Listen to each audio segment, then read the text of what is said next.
BJP ಅಭ್ಯರ್ಥಿ ವಿಜಯಕುಮಾರ್ ಪಾಟೀಲ್ ಆಶೀರ್ವಾದ ದೇವರ ಆಶೀರ್ವಾದವನ್ನು ಪಡೀತಾರೆ.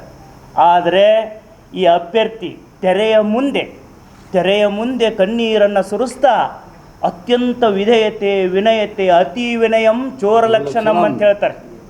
ಅತಿ ವಿನಯದಿಂದ ಇವತ್ತೇನು ಕಾಲು ಹಿಡಿದು ಮೊಸಳೆ ಕಣ್ಣೀರನ್ನು ಸುರಿಸಿ ತೆರೆಯ ಮುಂದಿನ ನಿಮ್ಮ ನಾಟಕ ತೆರೆಯ ಹಿಂದೆ ಏನಿದೆ ಅನ್ನೋದನ್ನು ಇಡೀ ದೇಶ ಇವತ್ತು ಗಮನಿಸಬೇಕಾಗಿದೆ. ಇಡೀ ದೇಶ ಬೆಚ್ಚಿ ಬೀಳ್ತಕ್ಕಂಥ ಒಂದು ಘಟನೆ ಅವತ್ತಿನ ರಾತ್ರಿ ನಡೆದಿದೆ.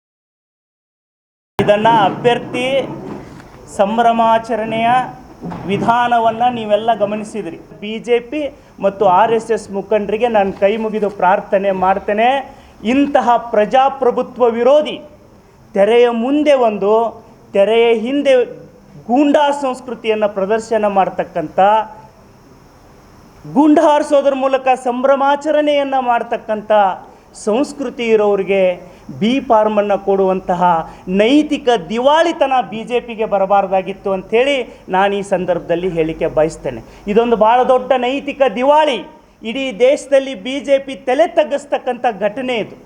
ಇಂಥವ್ರಿಗೆ ಟಿಕೆಟ್ ಕೊಡೋದರ ಮೂಲಕ BJP ತನ್ನ ನಿಜವಾದ ಮುಖವಾಡವನ್ನು ಬಯಲಿಗೆಳೆದಿದೆಯೋ ಅಥವಾ ನಿಮ್ಮ ನಜರ್ ಚೂಕಿನಿಂದ ತಪ್ಪಿನಿಂದ ಇನ್ಯಾವುದೋ ತಪ್ಪು ಗ್ರಹಿಕೆಯಿಂದ ಇಂಥವರಿಗೆ ನೀವು ಟಿಕೆಟ್ ಕೊಟ್ಟಿದ್ದೀರೋ ಅನ್ನೋದನ್ನು ಈ ರಾಜ್ಯದ ಗೌರವಾನ್ವಿತ ಎಲ್ಲರನ್ನೂ ಯಕ್ಷಗಾನ ಮಾದರಿಯಲ್ಲಿ ಟೀಕೆ ಮಾಡುವ BJP ರಾಜ್ಯಾಧ್ಯಕ್ಷರಾದ ನಳಿನ್ ಕುಮಾರ್ ಕಟೀಲ್ರವರೇ, ಇದಕ್ಕೆ ನೀವು ಉತ್ತರ ಕೊಡಿ.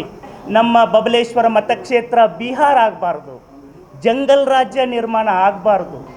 ಗುಂಡು ಹಾರಿಸಿ ಸಂಭ್ರಮಾಚರಣೆ ಮಾಡುವ ರೈತನ ಮನೆಗೆ ಮಧ್ಯರಾತ್ರಿ ಹೋಗಿ ಆತನ ಬಾಗಿಲನ್ನು ಬಡಿದು ಆತನ ಹೆಂಡತಿ ಮಕ್ಕಳಿಗೆ ಅತ್ಯಂತ ಅಭದ್ರತೆಯನ್ನು ಸೃಷ್ಟಿ ಮಾಡುವ ಆತಂಕಕಾರಿ ವಾತಾವರಣ ಈ ಕ್ಷೇತ್ರದ ಜನರಿಗೆ ಬರಬಾರ್ದು ಅನ್ನುವಂಥ ಕಾರಣಕ್ಕಾಗಿ ಇಂಥ ಅಭ್ಯರ್ಥಿಗಳನ್ನು ಜನ ಹೃದಯದಿಂದಲೇ ಬಹಿಷ್ಕಾರ ಮಾಡಿದ್ದಾರೆ. ಈ ಕ್ಷೇತ್ರದಲ್ಲಿ 3 ಸಾರಿ ಸರ್ ಗುಂಡು ಹಾರಿಸ್ತಕ್ಕಂಥವರು ನಮ್ಮ BJP ಕ್ಷೇತ್ರದ ಅಭ್ಯರ್ಥಿಯ ಸುಪುತ್ರ ಇಬ್ಬರು ಏನ್ರಿ.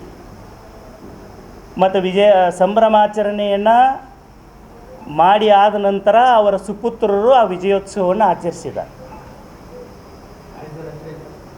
ಹಾರಿಸಿದವ್ರ ಹೆಸರು, ಅವ್ರ ಮಕ್ಕಳ ಹೆಸರು ನನಗೆ ನೆನಪಿಲ್ಲ ಸರ್. ನಾನು 2013 ಹೊರಗೆ ಬಂದೀನಿ. ಸಮರ್ಥ,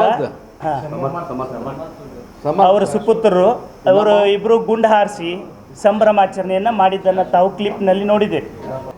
ಈಗ ಒಂದು ಪಿಸ್ತೂಲ್ ಲೈಸೆನ್ಸನ್ನು ಜಿಲ್ಲಾಡಳಿತ ಯಾಕೆ ನಮಗೆ ಕೊಡ್ತದೆ ಅಂತಂದರೆ ನಮ್ಮ ಆತ್ಮರಕ್ಷಣೆಗೆ ಯಾಕೆ ಕೊಡ್ತದೆ. ಯಾರಿಗೆ ಅಗತ್ಯ ಇದೆ, ಯಾರು ಭಾಳ ಏನಾದರೂ ಬೆಳೆ ರಕ್ಷಣೆ ಆತ್ಮರಕ್ಷಣೆಗೋಸ್ಕರ ಪಿಸ್ತೂಲನ್ನು ಕೊಡ್ತಾರೆ. ಆದರೆ ಇವ್ರಿಗೆ ಯಾವುದಕ್ಕೋಸ್ಕರ ಜಿಲ್ಲಾಡಳಿತ ಇವ್ರ ಸುಪುತ್ರರಿಗೆ ಇವ್ರ ಕುಟುಂಬದ ಸದಸ್ಯರಿಗೆ ಕೊಟ್ಟಿದ್ದೀರಿ, ಅದು ಕೂಡ ತನಿಖೆ ಆಗಬೇಕು. ಈ ರಾಜ್ಯದಲ್ಲಿ ಈ ದೇಶದಲ್ಲಿ ಚುನಾವಣಾ ಆಯೋಗದ ಬಗ್ಗೆ ನಮಗೆ ಅಪಾರ ಗೌರವ ಇದೆ. ಚುನಾವಣಾ ಆಯೋಗ, ಪೊಲೀಸ್ ಇಲಾಖೆ ಮತ್ತು ಡಬಲ್ ಇಂಜಿನ್ ಸರ್ಕಾರದ ಅಡಿಯಾಳಾಗಿ ಈ ವ್ಯವಸ್ಥೆ ಕೆಲಸ ಮಾಡ್ತಾ ಇಲ್ಲ ಅನ್ನೋದೇನಾದರೂ ಸಾಬೀತಾಗಬೇಕಾಗಿದ್ದರೆ ದಯವಿಟ್ಟು ತಕ್ಷಣ ಈ ಘಟನೆ ಕುರಿತು ರಾಜ್ಯ ಸರ್ಕಾರ ಕೇಂದ್ರ ಸರ್ಕಾರ ಎಚ್ಚೆತ್ತುಕೊಂಡು, ಇದು ಬಹಳ ಆಘಾತಕಾರಿಯಾದಂಥ ಬೆಳವಣಿಗೆ, ಇದು ಕಾನೂನಾತ್ಮಕ ಕ್ರಮವನ್ನು ಕೂಡ ಕೈಗೊಳ್ಳಬೇಕು ಅಂತೇಳಿ ಈ ರಾಜ್ಯದ ಗೌರವಾನ್ವಿತ ಪೊಲೀಸ್ ಮಹಾನಿರ್ದೇಶಕರಿಗೆ ಕೂಡ ನಾನು ಮನವಿಯನ್ನು ಮಾಡ್ತೇನೆ.